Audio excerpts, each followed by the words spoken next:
Hello दोस्तों, स्वागत है आपका मेरे इस यूट्यूब चैनल CGP आप हम वारियर्स पे, है ना। जैसा कि मैं आप लोगों के लिए सब इंस्पेक्टर भर्ती परीक्षा से संबंधित 1000 से भी ज़्यादा महत्वपूर्ण प्रश्न क्वेश्चन सीरीज़ ला रहा हूँ। उसी कड़ी में मैंने पिछले वीडियोस में आप लोगों के साथ हरिराम पटेल सर का जो नोट्स है सब इंस्पेक्टर भर्ती परीक्षा ये वाली PDF उसको डिटेल में डिस्कस किया हुआ है। अगर आपने अभी तक नहीं देखा है वो तो जाके देख सकते हैं। बहुत ही आसान भाषा में आप लोगों के साथ डिस्कस किया हूँ।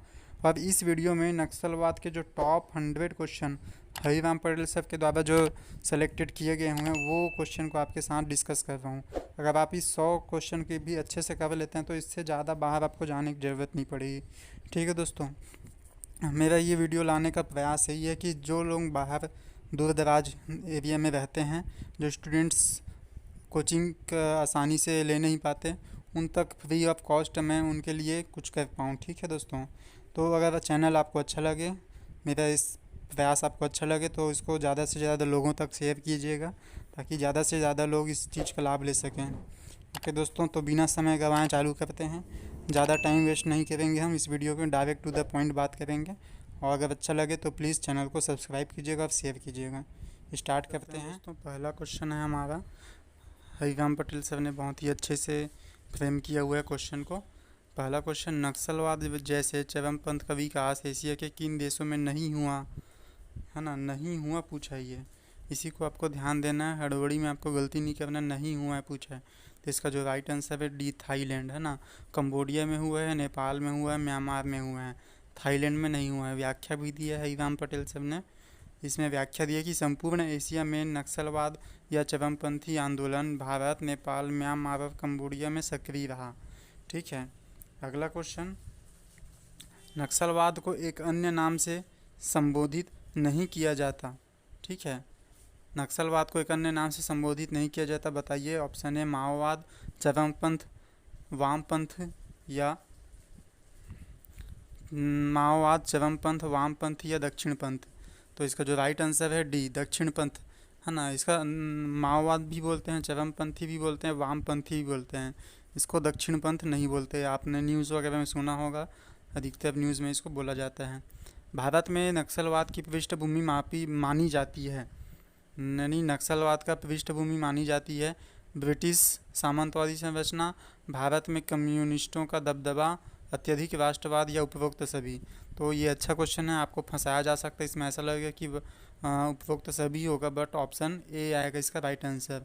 नक्सलवाद की पृष्ठभूमि क्या मानी जाएगी, ब्रिटिश सामंतवादी संरचना। व्याख्या, ब्रिटिशों ने भारत की सामंतवादी रचना अर्थात जमींदारी और पुरानी राजतंत्रात्मक व्यवस्था के कृत्रिम प्रयोग किया। परिणाम स्वरूप स्वतंत्र भारत के में चरमपंथ नक्सलवाद का विकास हो गया, है ना। इसका मतलब इसको इसलिए लिया जा रहा है ऑप्शन ए ब्रिटिश सामंतवादी, क्योंकि ब्रिटिशों ने ज़मींदारी व्यवस्था लाया और जो ज़मींदारी और पुरानी राजतंत्रात्मक व्यवस्था था तो ज़मींदार जो ज़्यादा अत्याचार करते थे, जिसके कारण नक्सलवाद का प्रादुर्भाव या जन्म हुआ माना जा सकता है। ठीक है। क्वेश्चन नंबर चौथा, नक्सलवाद का उद्देश्य माना जाता है, बताइए।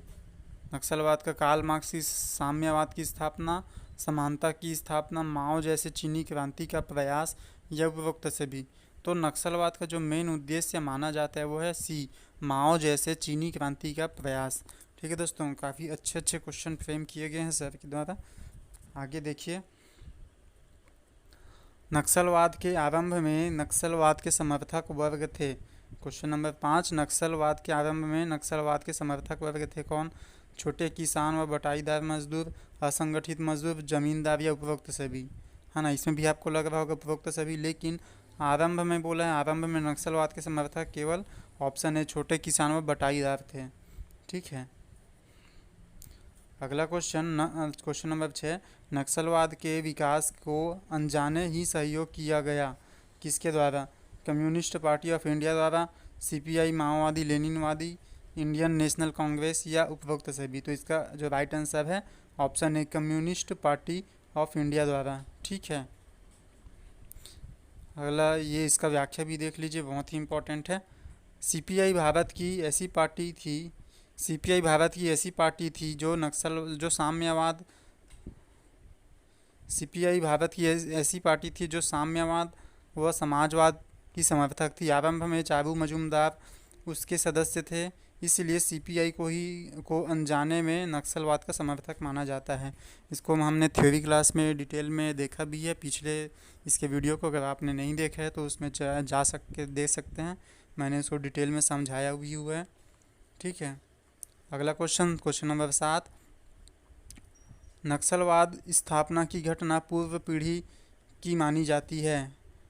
भारत में आर्थिक प्रगति का अभाव, चीन की 1949 की क्रांति, 25 मई 1967 को बटाईदारों का पुलिस से संघर्ष।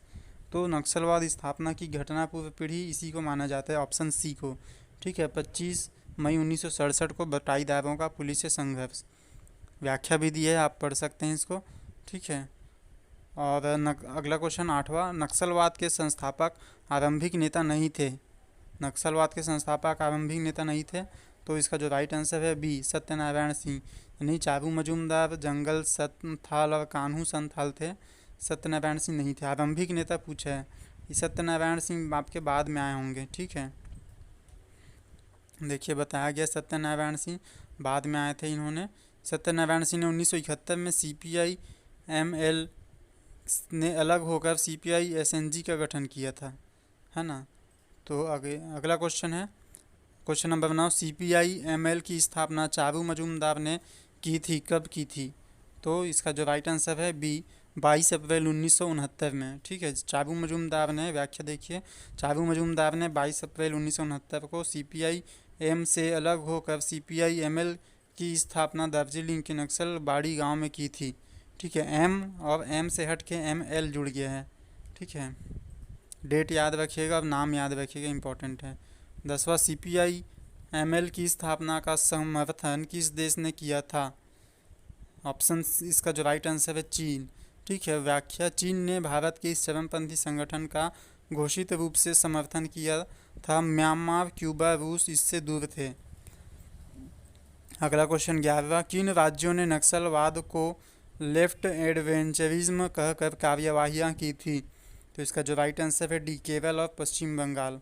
ठीक है, व्याख्या देखिए, 1969-72 के मध्य केरल और पश्चिम बंगाल राज्य में नक्सलवाद ने हिंसक रूप धारण कर लिया, इसलिए दोनों राज्यों की सरकारों ने दबावपूर्ण कार्यवाहियाँ की। ठीक है, क्वेश्चन नंबर 12, 80 के दशक में नक्सलवादी आंदोलन के अवरुद्ध होने का क्या कारण था? तो इसका जो राइट आंसर है सी, चारू मजूमदार की गिरफ्तारी और मृत्यु, है ना। 80 के दशक में नक्सलवादी आंदोलन थोड़ा रुक सा गया था, क्यों? क्योंकि चारू मजूमदार की गिरफ्तारी हो गई थी और वहाँ मृत्यु भी हो गया था, ये व्याख्या में दिया गया है। ठीक है, 1972 में चारू मजूमदार को गिरफ्तार कर लिया गया, जिससे हिरासत में ही उनकी मृत्यु हो गई, और 1972 के बाद यह आंदोलन कुछ थम सा गया था। अगला क्वेश्चन नंबर 13, हिंसात्मक विरोध में मात्र में सुधार नहीं किया जा सकता, बल्कि सम्यक सुधार के लिए सरकार से संवाद करना होगा। यह कथन किस नक्सलवादी नेता का था? तो ये जो है वो सभी उपरोक्त सभी आ रहा है। ठीक है, व्याख्या देखते हैं, उपरोक्त सभी नेताओं ने चारू मजूमदार के हिंसात्मक समर्थन देने से इनकार कर दिया था। ठीक है, सत्यनारायण सिंह, असीम चटर्जी, संतोष राणा, इन्होंने चारू मजूमदार ने जो हिंसात्मक रास्ता अपना लिया था उसका समर्थन देने से इनकार कर दिया था। क्वेश्चन नंबर 14, चारू मजूमदार की मृत्यु के बाद सीपीआई एमएल की कमान किसने संभाली, है ना। तो चारू मजूमदार, तो इसका जो राइट आंसर है बी, महादेव मुखर्जी। व्याख्या पढ़ सकते हैं, चारू मजूमदार की मृत्यु के बाद महादेव मुखर्जी ने सीपीआई एमएल को संभाली। इसमें बी एन शर्मा की महत्वपूर्ण भूमिका थी, किंतु मुखर्जी ने आगे चलकर शर्मा को सीपीएल एमएल से निष्कासित कर दिया। ठीक है, क्वेश्चन नंबर 15, सीपीआई एमएम को किसने रेक्टिफिकेशन मूवमेंट नाम दिया? ठीक है, सीपीआई एमएम को किसने रेक्टिफिकेशन मूवमेंट नाम दिया था? तो इसका जो राइट आंसर है डी, विनोद मिश्रा। व्याख्या, विनोद मिश्रा ने सीपीआई एमएल में सुधार लाने के लिए 1982 में आम चुनाव में भाग लेने का निर्णय लिया। एक नवीन दल आईपीएफ का गठन भी किया। ठीक है, क्वेश्चन नंबर 16, 1970 में किन किन राज्यों में नक्सलवाद के रेडिकल ग्रुप देखे गए? 1970 में, है ना। तो इसका जो राइट आंसर है बिहार और आंध्र प्रदेश। ठीक है, व्याख्या पढ़ सकते हैं। 1970 में 2 radical group Bihar liberation group और पीपल्स वार ग्रुप क्रमशः बिहार और आंध्र प्रदेश में बनाया गया। नाम याद रखिए क्या क्या है, radical group Bihar liberation group और पीपल वार ग्रुप। ठीक है, बिहार और आंध्र प्रदेश में। क्वेश्चन नंबर 17, दक्षिणी सेना के संस्थापक थे। दक्षिणी सेना के संस्थापक कौन थे? सी यानी ए बी दोनों, कन्हई चटर्जी और अमूल्य सेन, है ना, याद रखिएगा। दक्षिणी सेना के संस्थापक कन्हई चटर्जी, अमूल्य सेन। व्याख्या पढ़ सकते हैं, है ना। कन्हई चटर्जी, अमूल्य सेन दोनों ने बिहार में जमींदारों के विरुद्ध एक रेडिकल संगठन का गठन किया। क्वेश्चन नंबर 18, दक्षिणी सेना के विरोध में जमींदारों ने किस सेना का गठन किया था? इसका जो आंसर है डी, है ना। जमींदारों ने एक दक्षिण सेना बनाया। दक्षिणी सेना किन्होंने बनाया? कन्हई चटर्जी, अमूल्य सेन दोनों ने बिहार में। तो उसके विरोध में जमींदारों ने भी अपना एक सेना बना लिया। तो जो जमींदारों की सेना थी वो क्या कहलाई? रणवीर सेना। नाम में भी पता चल रणवीर, किसी जमींदार का नाम टाइप का, है ना। उसके बाद क्वेश्चन नंबर 19, दक्षिणी सेना का नाम बदल कर रखा गया था। क्या रखा गया था दोस्तों? तो इनमें से कोई नहीं बोल रही है। 1975 में दक्षिणी सेना का नाम बदलकर माओइस्ट कम्युनिस्ट सेंटर कर दिया गया था। 1975 में दक्षिणी सेना का नाम बदलकर माओइस्ट कम्युनिस्ट सेंटर कर दिया गया था। क्वेश्चन नंबर 20, आंध्र प्रदेश में नक्सलवाद को विस्तार देने वाले आरंभिक नेता कौन थे? आंध्र प्रदेश में नक्सलवाद को विस्तार देने वाले आरंभिक नेता थे A option, T Nengi Reddy, है ना। व्याख्या, चारू मजूमदार ने T Nengi Reddy, D V Rao और पुल्ला रेड्डी को सीपीआई एमएल से निष्कासित कर दिया। इसलिए आंध्र प्रदेश में इस आंदोलन को आरंभ में डी नेगी ने आगे बढ़ाया और उसके बाद डी वी राव ने। ठीक है।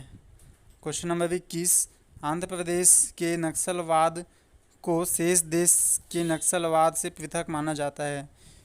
तो इसका जो राइट आंसर है सी, आंध्र प्रदेश में न केवल छोटे किसान अपितु शिक्षकों, लेखकों, व्यापारियों आदि का भी समर्थन मिला था। ठीक है, इसलिए आंध्र प्रदेश के जो नक्सलवाद है उसको शेष देश के बाकी नक्सलवाद से अलग माना जाता है। इसमें सभी वर्ग के लोग भाग ले लिए थे। क्वेश्चन नंबर है 22वां, किस नवीनतम राज्य ने 2000 में स्थापना के उपरांत ही नक्सलवाद पर बड़े हमले किए? तो इसका जो राइट आंसर है झारखंड, है ना। व्याख्या, झारखंड राज्य से स्थापना के उपरांत ही नक्सलियों पर कड़ी कार्रवाई की, जिससे पीडब्ल्यूडी, एमसीसी और सीपीआई एमएल का मिलन हुआ। क्वेश्चन नंबर 23, एक ही संविधान के नीचे भूख से रियाती हुई फैली हथेली का नाम दया है और भूख में तनी हुई मुट्ठी का नाम नक्सलवादी, है ना। तो ये जो कहा, ये क्या है, ये किसका कथन है? तो ऑप्शन बी धूमिल, है ना। ये कथन व्याख्या में देखिए, ये कथन सुदामा पांडे धूमिल का है। क्या बोला था इन्होंने? एक ही संविधान के नीचे भूख से रियाती हुई फैली हथेली का नाम दया है और भूख से तनी हुई मुट्ठी का नाम नक्सलवादी है। 24वां नंबर, नक्सलवादी घटना में सीआरपीएफ के 26 जवान शहीद हुए थे।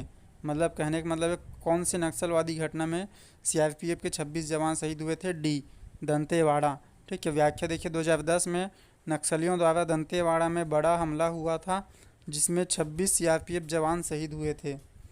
क्वेश्चन नंबर 25, झीरम घाटी नक्सली हमला कब हुआ था? ये बहुत ही इंपॉर्टेंट क्वेश्चन दोस्तों। झीरम घाटी, ये इसका आने का 101% संभावना है। ये 101% संभावना यहाँ आएगा क्वेश्चन, है ना। तो झीरम घाटी हमला 25 मई 2013 को हुआ था। इसमें कांग्रेस के 30 से भी ज़्यादा लोग मारे गए थे। क्वेश्चन नंबर 26, 2014 के लोकसभा चुनाव के दौरान राज्य के किस क्षेत्र में नक्सली घटना घटी थी? तो 2014 के लोकसभा चुनाव में क्वेश्चन नंबर 1 है, इसका आंसर है ए, दरबा घाटी बीजापुर, है ना। व्याख्या, 12 अप्रैल 2014 को लोकसभा के चुनाव के दौरान बीजापुर दरबा घाटी में आईईडी ब्लास्ट में 5 जवान शहीद हुए थे। 7 मतदान कर्मी, एम्बुलेंस चालक आदि की मौत हो गई थी। क्वेश्चन नंबर 27, सही एसपी वी के चौबे के किस नक्सली हमले में मौत हो गई थी? एसपी वी के चौबे के किस नक्सली हमले में मौत हो गई थी? तो इसका जो राइट आंसर है बी, राजनांदगांव मानपुर क्षेत्र। व्याख्या देख लीजिए, 12 जुलाई 2009 को नक्सलियों ने राजनांदगांव के वीके चौबे सहित 29 जवानों को एम्बुश में फंसाया, जिससे उन सभी की जान चली गई थी। हाँ ना, एम्बुश में फंसाया मतलब एक जाल बना दिया था, चारों तरफ से घेर लिया था। क्वेश्चन नंबर 28, नक्सलवाद के उद्भव का कारण नहीं है, तो इसका जो राइट आंसर है धार्मिक मतभेद, यानी सामाजिक विषमता भी है। भाई समाज में विषमता फैलेगी, है ना, बड़े छोटे वर्ग हो जाएंगे तो जाहिर सी बात है नक्सलवाद उत्पन्न होगा। अनैतिक भूमि ग्रहण, है ना, ये भी कारण बन सकते हैं। नक्सलवादी गतिविधियाँ, ये सब कारण है। इसको हमने पिछले वीडियो में पढ़ा भी है, ध्यान से समझा भी है। अगर आपने पिछला वीडियो नहीं देखा तो उसमें मैंने अच्छे से समझाया, प्लेलिस्ट में आप जाके देख सकते हैं। क्वेश्चन नंबर 29, छत्तीसगढ़ में नक्सलवाद के उद्भव के विशिष्ट कारण हैं, तो इसका जो राइट आंसर है डी उपरोक्त सभी, यानी राज्य के जंगलों और बीहड़ों को स्वरूप, जनजातीय विशिष्ट शैली, छत्तीसगढ़ ट्रांजेक्शनल राज्य है। ये ट्रांजेक्शनल राज्य मैंने पीछे बताया था कि पिछले वीडियो में कि छत्तीसगढ़ जो है बाकी आसपास के सभी राज्यों से घिरा हुआ है, तो जो भी नक्सली है उनको यहाँ छुपने के लिए कोर राज्य यानी ट्रांजेक्शनल राज्य आराम से बन सकता है ये, ठीक है। और क्वेश्चन नंबर 30, नक्सलवाद की सफाई के लिए केंद्र स्तर पर योजनाएं बनाई गई है, तो इसका जो राइट आंसर है ए, नक्सलवाद निपटारे की राशि में 10 गुना वृद्धि की गई है। क्वेश्चन नंबर 31, केंद्र सरकार की स्मार्ट शासन योजना में शामिल नहीं है ना, तो इसका जो राइट आंसर है डी, ट्रांसफॉर्मेसी, सिंपल अकाउंटेबिलिटी रिस्पॉन्सिबिलिटी, यानी ये जो SMART का फुल फॉर्म का ही पूछा जा रहा है। इसको पिछले वीडियो हमने कवर किया है, इसका फुल फॉर्म था उसका, तो इसमें ट्रांसफॉर्मेसी नहीं है, ठीक है। अगला क्वेश्चन 32, समाधान कार्यक्रम संचालित किया जा रहा है, ऑप्शन ए केंद्र सरकार द्वारा, यही इसका राइट आंसर है ना। समाधान कार्यक्रम, इसको मैंने पिछले वीडियो में मैंने कवर भी किया है कि इसका क्वेश्चन किस प्रकार बन सकता था। हरिराम पटेल सर ने भी इसको एज इट इज़ क्वेश्चन बनाया हुआ है। 32वां समाधान कार्यक्रम संचालित किया जा रहा है, ये मैंने बता दिया आपको, है ना। अगला क्वेश्चन है स्टेपल चेस अभियान आरंभ किया गया है, ऑप्शन नंबर सी 1971 में। व्याख्या, यह अभियान वर्ष 1971 में चलाया गया। इस अभियान में भारतीय सेना तथा राज्य पुलिस ने भाग लिया था। अभियान के दौरान लगभग 20,000 नक्सली मारे भी गए थे, ठीक है। क्वेश्चन नंबर 34, ग्रीन हंट अभियान में शामिल राज्य नहीं है, ये इंपॉर्टेंट क्वेश्चन बन सकता है। ग्रीन हंट अभियान में शामिल राज्य नहीं है, इसका आंसर है डी, उड़ीसा, है ना। झारखंड, आंध्र प्रदेश और महाराष्ट्र में शामिल है ये ग्रीन हंट अभियान, ठीक है। मतलब कि अगर इसको नक्शे से देखेंगे तो महाराष्ट्र, झारखंड और नीचे आंध्र प्रदेश, उड़ीसा नहीं है, ना ही छत्तीसगढ़ इसमें है भी। 1935, चिंता गुफा में नक्सलियों के विरुद्ध कौन सा अभियान छत्तीसगढ़ सरकार ने प्रारंभ किया, है ना। क्वेश्चन नंबर 35 का जो आंसर है प्रहार, चिंता गुफा में नक्सलियों के विरुद्ध कौन सा अभियान छत्तीसगढ़ सरकार ने प्रारंभ किया, प्रहार, है ना। अगला क्वेश्चन 36, सिक्योरिटी रिलेटेड एक्सपेंडिचर योजना में कितने जिलों को नक्सलवाद से ग्रसित माना गया था, तो उस समय 103 जिला, ऑप्शन नंबर सी 103, है ना। ये थ्योरी क्लास में हमने पढ़ा भी पिछले में। Question number 37, security related expenditure योजना में निर्माण में कौन सा प्रावधान शामिल नहीं है, तो इसका जो राइट आंसर है सी, हेली बाउंड ऑपरेशन, है ना, ये शामिल नहीं है। बाकी पुलिस सामग्री आपूर्ति, बहुविकल्पी आवास निर्माण, एयरलिफ्ट निर्माण शामिल हैं। Question number 38, security related expenditure योजना में छत्तीसगढ़ का कौन सा जिला शामिल नहीं है, तो इसका जो राइट आंसर है डी, कोरबा जिला। ये जो सिक्योरिटी रिलेटेड एक्सपेंडिचर योजना दोस्तों, इसका थ्योरी हमने पिछले वीडियो लेक्चर में देखा है, आप इसका थ्योरी देख के और आसानी से समझ सकते हैं, बहुत ही आसान तरीके से आसान भाषा में समझाया हुआ है। क्वेश्चन नंबर 39, नक्सलवाद के खात्मे के लिए चलाई गई MP योजना का पूरा नाम क्या है, तो इसका जो राइट आंसर है option number B, modernization of police performance, है ना। MP योजना नक्सलवाद के खात्मे के लिए, इसका full form modernization of police forces है। क्वेश्चन नंबर 40, सलवा जुडूम अभियान का प्रारंभ किया गया था, कब प्रारंभ किया गया था? इसका जो राइट आंसर है सी, राज्य निर्माण के प्रथम दशक में। ठीक है, सलवा जुडूम।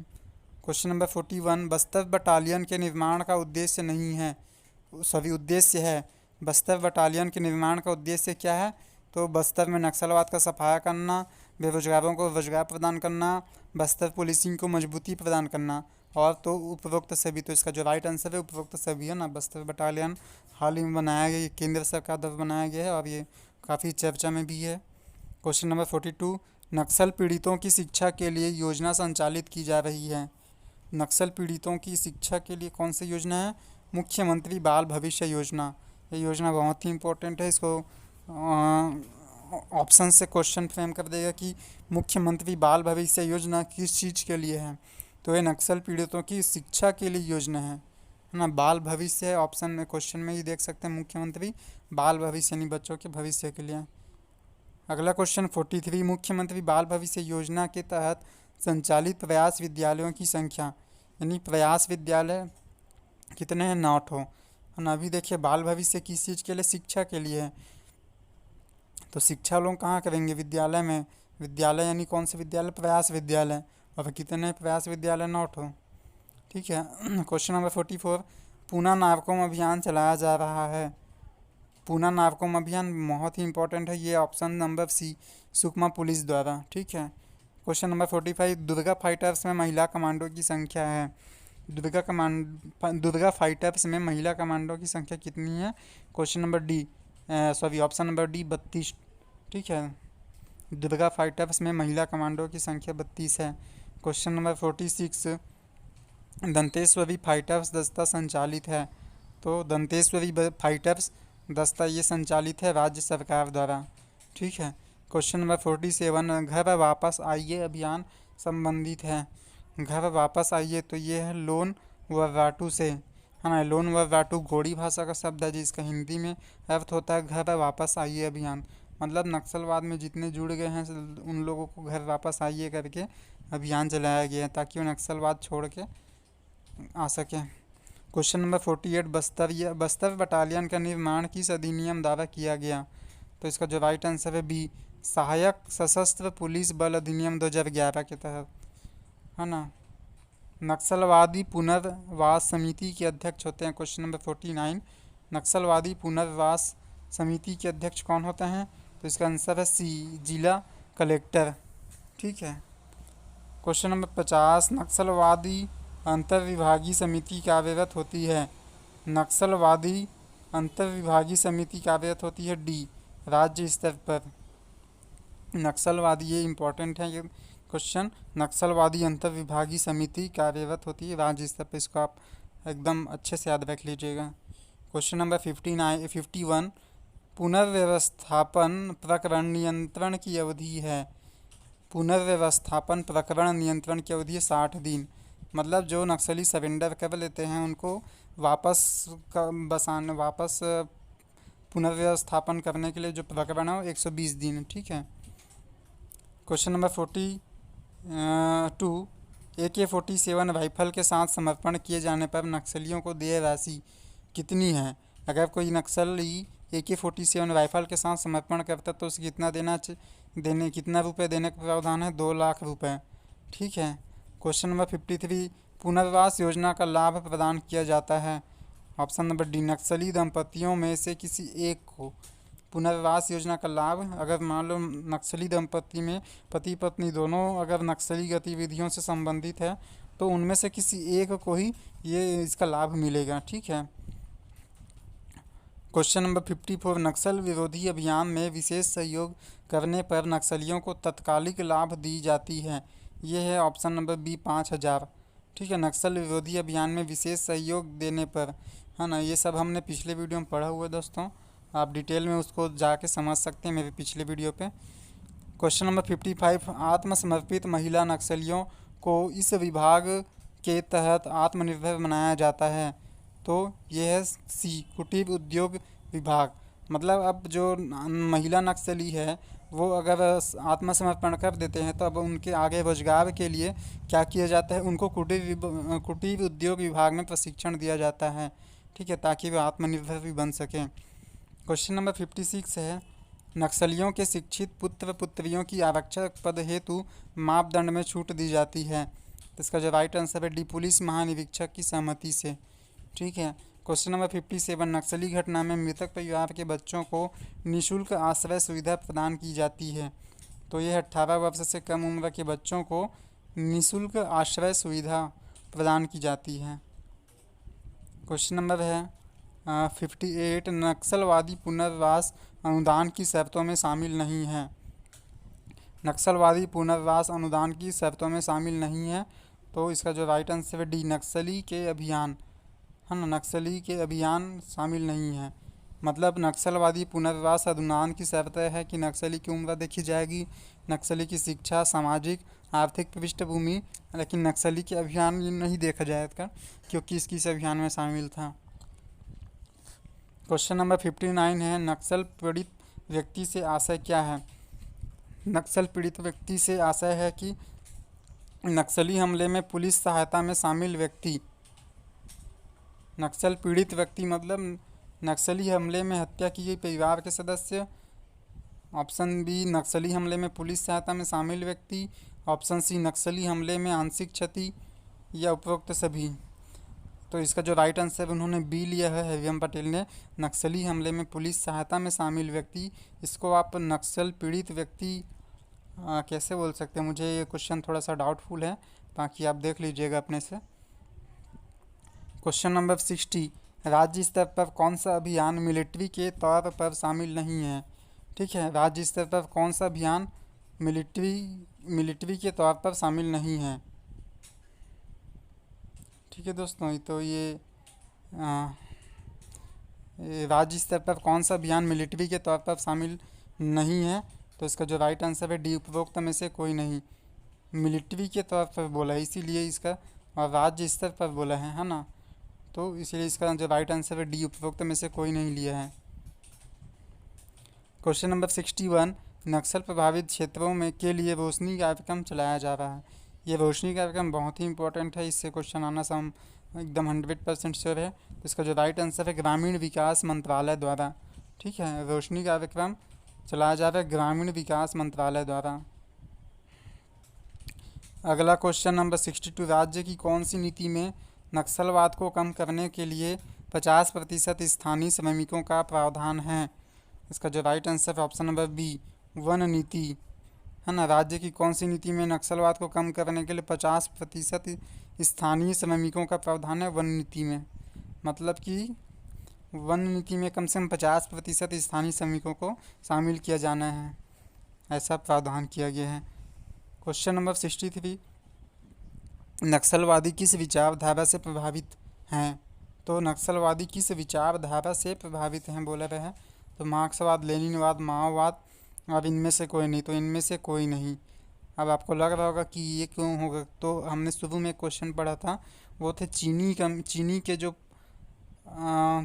जो विचारधारा है, मतलब इन सब से हट के एक नया विचारधारा जन्म आया था, है ना। प्रारंभिक तौर पे मार्क्सवाद, लेनिनवाद और माओवाद थे, लेकिन बाद में इन सब के अलग एक विचारधारा आ गई थी भारत में, वो थी नक्सलवादी। यानी ये हट के विचारधारा थी, इन सब के बाद आई थी। क्वेश्चन नंबर 64, नक्सलवाद विकास का सर्वाधिक महत्वपूर्ण चरण माना जाता है। नक्सलवाद विकास का सर्वाधिक महत्वपूर्ण चरण माना जाता है, और इसका जो राइट आंसर है बी, है ना, 1980 से 2004।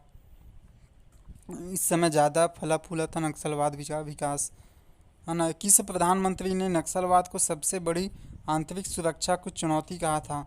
तो वो बोला था मनमोहन सिंह जी ने। मनमोहन सिंह जी ने नक्सलवाद को सबसे बड़ी आंतरिक सुरक्षा की चुनौती कहा था।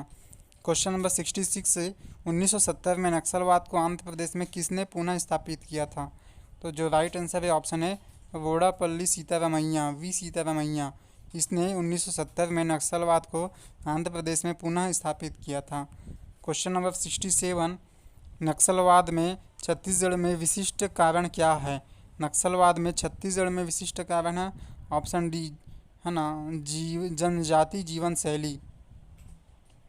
जनजाति जीवन शैली नक्सलवाद में छत्तीसगढ़ में विशिष्ट कारण है। इसका एक्सप्लेनेशन हमने पिछले वीडियो में देखा हुआ है, आप डिटेल से थ्योरी क्लास को देख के आसान भाषा में समझ सकते हैं। क्वेश्चन नंबर 68, नक्सलवाद के समाधान के लिए कौन सी योजना सुमेलित नहीं है? स्मार्ट शासन केंद्र सरकार द्वारा सही है, ग्रीन हंट अभियान केंद्र सरकार द्वारा ये भी सही है, पुनः प्रहार केंद्र सरकार द्वारा नहीं है, ये सीजी गवर्नमेंट द्वारा है, ठीक है। और पूना नारकोम ये राज्य सरकार द्वारा है, ये भी सही है। तो इसका जो राइट आंसर है सी, प्रहार, ये सीजी गवर्नमेंट यानी राज्य शासन द्वारा है। अगला क्वेश्चन, छत्तीसगढ़ शासन का द्वारा पर्याप्त सुरक्षा एवं पुनर्वास कार्य योजना संचालित की जा रही है। तो इसका जो राइट आंसर है डी, गृह मंत्रालय द्वारा। छत्तीसगढ़ शासन द्वारा पर्याप्त सुरक्षा एवं पुनर्वास कार्य योजना संचालित की जा रही, गृह मंत्रालय द्वारा, ठीक है।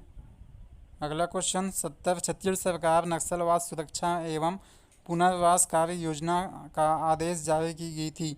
इसका जो राइट आंसर है सी, 20 अक्टूबर 2004 को छत्तीसगढ़ राज्य सरकार नक्सलवाद सुरक्षा एवं पुनर्वास कार्य योजना का आदेश जारी किया गया था 20 अक्टूबर 2004 को। अगला क्वेश्चन है क्वेश्चन नंबर 71, निम्न कथन की सत्यता या असत्यता पर विचार कीजिए।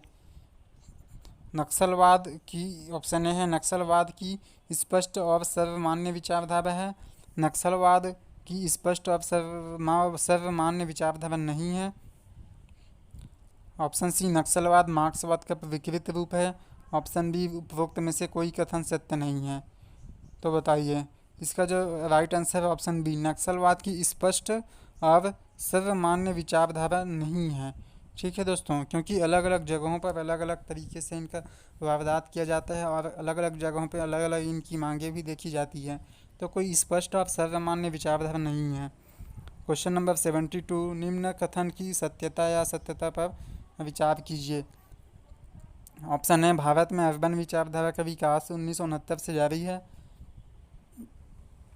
अर्बन नक्सली वे हैं जो शहर में रहकर नक्सलवाद का समर्थन करते हैं, ऑप्शन सी अर्बन नक्सलवादी शहर में युवाओं की भर्ती के लिए जिम्मेदार है, ऑप्शन डी उपरोक्त सभी कथन सत्य है। तो ऑप्शन नंबर 20 का जो राइट आंसर है ये बोल रहा है कि अर्बन नक्सली वे हैं जो शहर में रहकर नक्सलवाद का समर्थन करते हैं, ये सही है। क्वेश्चन नंबर 73, केंद्रीय गृह मंत्री की पहल पर पुलिस बल आधुनिकीकरण योजना के लिए बजट में कितनी राशि स्वीकृत की गई है? क्वेश्चन नंबर 73, केंद्रीय गृह मंत्री की पहल पर पुलिस बल आधुनिकीकरण योजना के लिए बजट में कितनी राशि स्वीकृत की गई है? तो इसका जो राइट आंसर है ऑप्शन ए 26.275 करोड़ रुपए, ठीक है। अगला क्वेश्चन है 74, माओवाद और नक्सलवाद में सही अंतर क्या है? 74, माओवाद और नक्सलवाद में सही अंतर है, माओवाद किसी भी परिस्थिति में युद्ध और रक्तपात का समर्थन करता है जबकि नक्सलवाद नहीं, ठीक है। Question number option number B, माओवाद लोकतांत्रिक राजनीति में भाग लेता है जबकि नक्सलवाद नहीं, ऑप्शन सी माओवाद जाति व्यवस्था से प्रभावित है जबकि नक्सलवाद नहीं, ऑप्शन नंबर डी उपरोक्त सभी कथन सत्य है। तो पूछ रहा है कि माओवाद और नक्सलवाद में सही अंतर क्या है? तो इसका जो राइट आंसर ए, माओवाद किसी भी परिस्थिति में युद्ध और रक्तपात का समर्थक है जबकि नक्सलवाद नहीं करता उतना समर्थन। नक्सलवाद को केवल अपनी मांगों से ज़्यादा मतलब रहता है, लेकिन जो माओवाद है वो युद्ध रक्तचाप पर भी उतर जाते हैं माओवाद। क्वेश्चन नंबर 75, मार्क्सवाद में कार्ल मार्क्स ने किन दो वर्गों के मध्य संघर्ष का उल्लेख किया है? जो कार्ल मार्क्स है उन्होंने अपने मार्क्सवाद में किन दो वर्गों के मध्य संघर्ष का उल्लेख किया है? तो इसका जो आंसर है सी, बुजुर्गा और सर्वहारा वर्ग, इन दोनों के बीच उन्होंने संघर्ष का उल्लेख किया है। क्वेश्चन नंबर 76, नक्सलवाद के विकास से संबंधित सत्य कथन है? चारू मजूमदार, ऑप्शन है चारू मजूमदार और कानू सन्याल प्रारंभिक नेता थे, उनके बाद CPI-ML का विभाजन हो गया, बिहार और आंध्र प्रदेश पश्चिम बंगाल के बाद सबसे अधिक प्रभावित राज्य रहे हैं, और डी ऑप्शन डी है उपरोक्त सभी कथन सत्य हैं। तो जो नक्सलवाद के विकास में ये उपरोक्त सभी कथन सत्य हैं, ठीक है। क्वेश्चन नंबर 77, नक्सलवाद के आर्थिक स्रोतों का संबंध नहीं है, ऑप्शन है हथियारों की तस्करी, नशीले पदार्थ को आयात निर्यात, राजनीतिक चंदा, अवैध वसूली। तो बोल रहे कि नक्सलवाद के आर्थिक स्रोतों का संबंध नहीं है, वो है राजनीतिक चंदा, ठीक है। ये हथियारों की तस्करी करके पैसा कमाते हैं, नशीले पदार्थों का आयात करके पैसा कमाते हैं और ये अवैध वसूली भी करते हैं वहाँ, है ना। लेकिन राजनीतिक चंदा वगैरह से संबंध नहीं है। क्वेश्चन नंबर 78, नक्सलवाद में प्रशासनिक शून्यता का कारण क्या है? नक्सलवाद में प्रशासनिक शून्यता का कारण है ऑप्शन ए सम्यक निगरानी ही नहीं होना, ऑप्शन बी प्रशासनिक दबाव और नियंत्रण की कमी, है ना। तो और ऑप्शन सी ए व बी दोनों।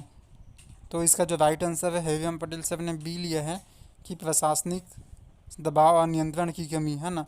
क्योंकि नक्सलवाद में प्रशासनिक शून्यता पूछ रहे हैं, नक्सलवाद में प्रशासनिक शून्यता का कारण, इसलिए ऑप्शन बी लिया है प्रशासनिक दबाव और नियंत्रण की कमी।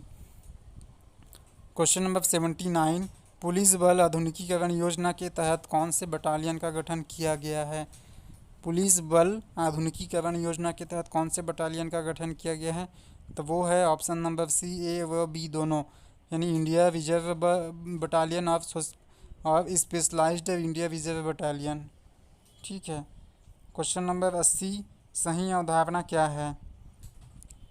ऑप्शन ए अधिनायकत्ववाद की स्थापना लेनिनवादी है, ऑप्शन बी तानाशाही की अप्रत्यक्ष स्थापना माओवाद है, ऑप्शन सी सांस्कृतिक मान्यताओं से उपजी दमन व पीड़ा की विचारधारा नक्सलवाद है ना। तो इसका जो सही अवधारणा क्या है? ऑप्शन ए अधिनायकत्ववाद की स्थापना लेनिनवाद है। ठीक है, सबको हमने पिछले अपने डिटेल थ्योरी क्लास में देखा हुआ है। Durga fighters 81 question, sorry,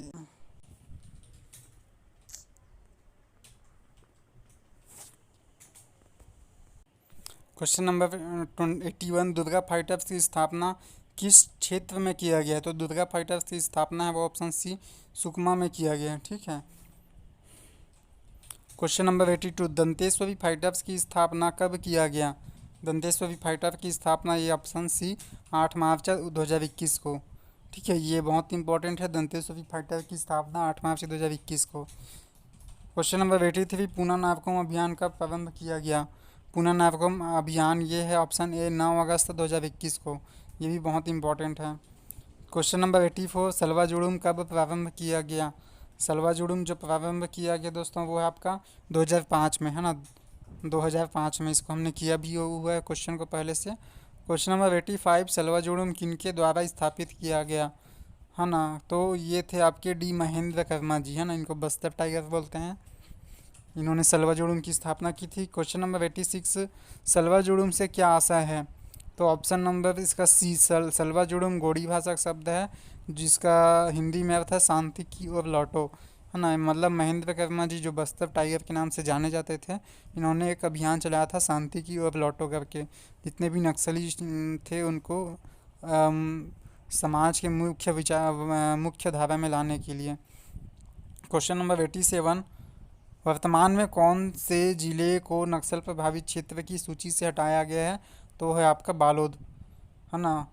question number 88, वर्तमान में कौन से जिले को नक्सल प्रभावित क्षेत्र की सूची में शामिल किया गया है? तो है आपका मुंगेली। ठीक है। क्वेश्चन नंबर 89, ऑपरेशन प्रहार किस जिले में चलाई गई थी? तो ऑपरेशन प्रहार जो है वो किस जिले में चलाई गई थी? Option number B Sukma. ठीक है। क्वेश्चन नंबर 90, छत्तीसगढ़ में नक्सलवाद से ग्रसित जिलों की संख्या है? छत्तीसगढ़ में नक्सलवाद से ग्रसित जिलों की संख्या है 14, है ना। क्वेश्चन नंबर 91, भाजपा विधायक भीमा मंडावी की हत्या नक्सलियों द्वारा किस स्थान पर किया गया है? तो वो किया गया था अभी नकुलनार पे। ठीक है, भाजपा के विधायक थे भीमा मंडावी, इनकी हत्या नक्सलियों ने नकुलनार स्थान पर किया था। क्वेश्चन नंबर 92, मदनवाड़ा नक्सली हमला कब हुई थी? बहुत ही इंपॉर्टेंट क्वेश्चन है। मदनवाड़ा नक्सली हमला ये हुआ था आपके 12 जुलाई 2009 को। ठीक है। अगला क्वेश्चन 93, नक्सलवाद विचारधारा का उद्भव किस स्थान से हुआ है?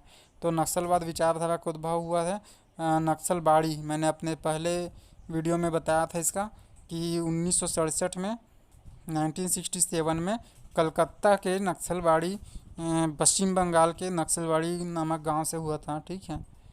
ये अगला क्वेश्चन वही है कि नक्सलवाद का उद्भव माना जाता है, तो ये 1967 में। ठीक है, 1967। क्वेश्चन नंबर 95, नक्सलवाद के प्रेरणाताओं में शामिल नहीं है? नक्सलवाद के प्रेरणाताओं में शामिल कौन नहीं है? कानू सन्याल, चारू मजुमदार थे, जंगल संथाल थे, स्टालिन भी थे, लेकिन कानू सन्याल बाद में जुड़े हुए हैं। ठीक है, ये नहीं थे उस समय प्रणेताओं में। क्वेश्चन नंबर 96, झीरम घाटी प्रथम न्यायिक जांच आयोग की गठन किनकी अध्यक्षता में की गई थी? तो झीरम घाटी प्रथम न्यायाधीश है ना, प्रथम यानी पहले हुआ था, अभी बाद में और हुआ है। प्रथम न्यायिक जांच आयोग की स्थापना हुई थी प्रशांत कुमार मिश्रा के अध्यक्षता में। ठीक है, और 97, झीरम घाटी द्वितीय न्यायिक जांच आयोग की गठन किनकी अध्यक्षता में की गई? तो ये ऑप्शन सी, सतीश के अग्निहोत्री, यानी वर्तमान में जो झीरम घाटी जांच आयोग का गठन हुआ है, जो चल रहा है, वो है सतीश के अग्निहोत्री द्वारा जी के द्वारा, है ना। क्वेश्चन नंबर 98, बस्तर चो आवाज़ अभियान का उद्देश्य क्या है?